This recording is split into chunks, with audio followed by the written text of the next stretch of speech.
안녕하세요. 오랜만에 인사드립니다. 여러분을 무죄로 가이드할 형사전문 변호사 장진우 변호사입니다. 오늘 주제가 초성으로 성드립하면 처벌되지 않는다? 잖아요. 결론부터 말씀드리면 절대 그렇지 않아요. 얼마 전에 한 상담자분이 저희 사무실에 찾아오셨는데 이미 약식명령으로 벌금형을 선고받았고 정식재판 청구로 다퉈보고 싶다고 하시더라고요. 그래서 설명을 들어보니까 롤을 하면서 상대방한테 성드립, 패드립을 날렸는데 주요 욕설은 초성으로 했다는 거예요. 어쨌든 고소를 당했으니까 통매물로 유명한 변호사님을 찾아가서 상담을 받았는데 그 변호사님께서 이거 초성으로 했으니까 방어하기 너무 쉬운 사건이고 무조건 무혐의니까 걱정하지 말라고 하셨다고 해요. 여러분도 상담받으러 갔는데 변호사가 이렇게 얘기하면 선임 안 하고 백일까요? 무조건 선임하죠.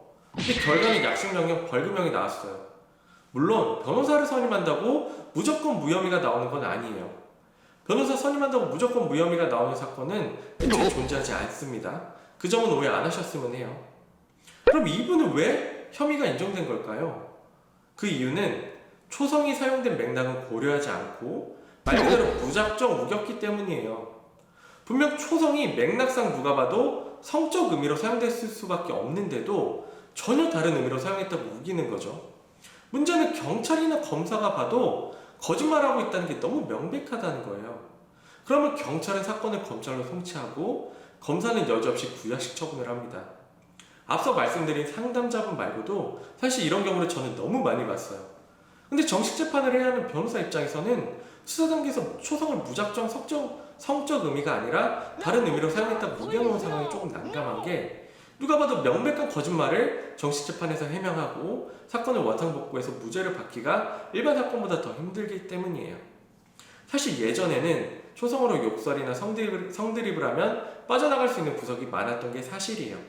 예를 들어서 슈어슈엇은 섹스도 될 수 있지만 세수도 될 수 있잖아요. 실제로는 섹스라는 의미로 슈어슈엇을 써놓고 세수라는 의미로 썼다고 우기는 거죠. 판사님도 슈어슈엇이 섹스라는 의미로 사용됐다는 점을 알고 있어도 다른 의미로 사용됐을 가능성도 있기 때문에 함부로 임의대로 유추해서 판단하지 않으셨던 거예요.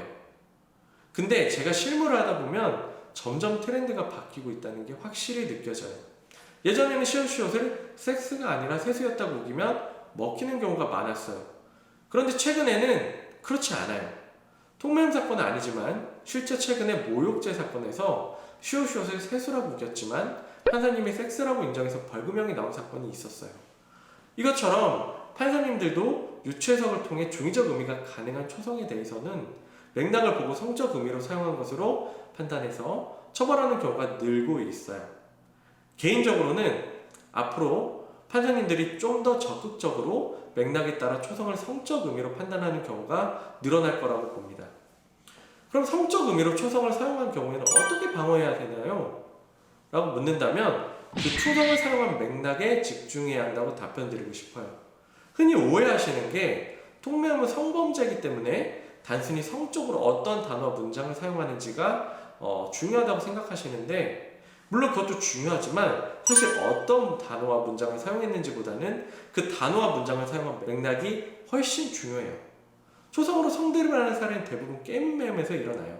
그럼 여러분은 무죄를 받기 위해서는 게임 도중 갑자기 성욕이 일어나서 성적 목적으로 성드립을 한 게 아니라 상대방을 화나게 하기 위해 성적 욕설을 한 거라는 설명하는데 포커싱을 맞춰야지 단어 하나 초성 하나에 집착해서 억지로 우려들면 안 되는 거예요.